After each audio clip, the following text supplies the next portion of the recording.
Now we discuss the Newton's first law of motion. Newton's first law of motion says that an object at rest remain at rest and an object move with a constant velocity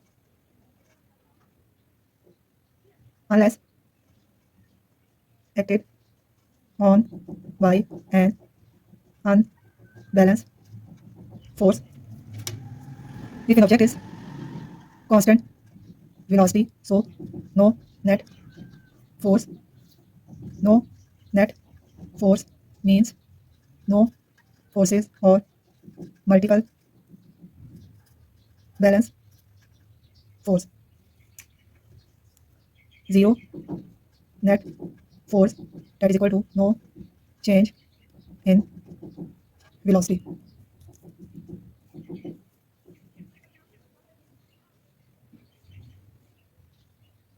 Newton's first law of motion can be defined as the a moving object that is acted on by zero net force will continue to move without any change of direction or speed for an unlimited time as long as the net force acting on it continues to be zero.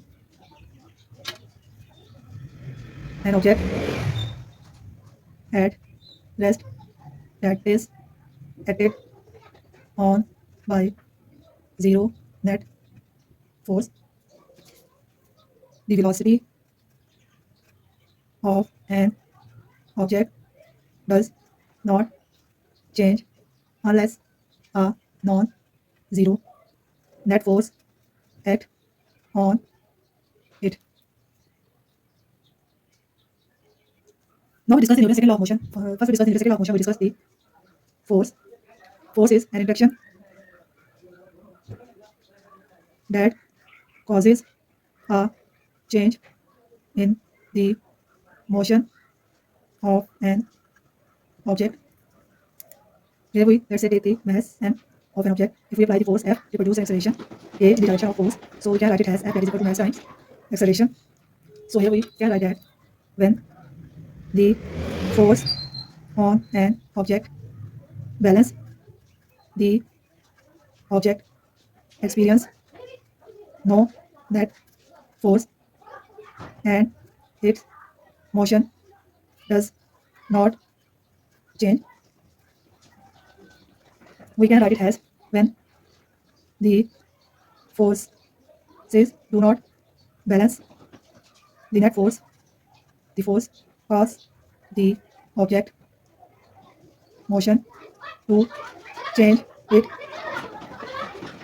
acceleration.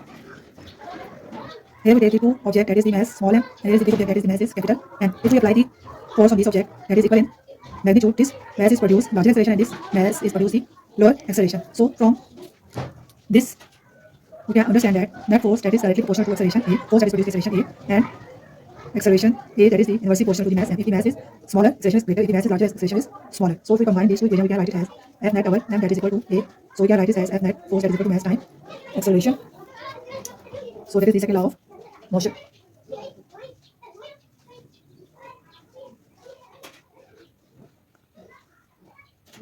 Now discussing the third law of motion. The third law of motion says that for a pair of interacting object, the force exerted by the first object on the second is equal in magnitude and opposite in direction to the force exerted by second object on the first.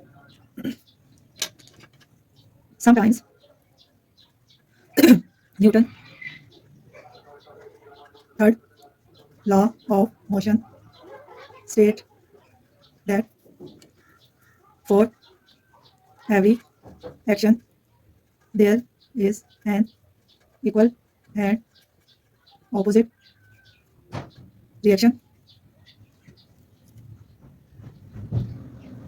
If object A exert a force F1 on object B, then the object B exerts a force F2 equal in magnitude but opposite in direction of object A.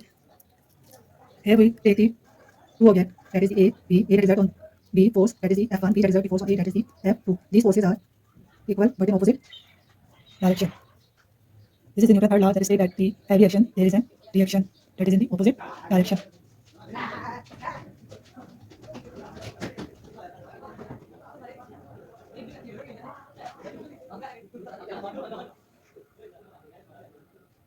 Now we discuss the Newton's third law that is the any force that act on a body is one of a pair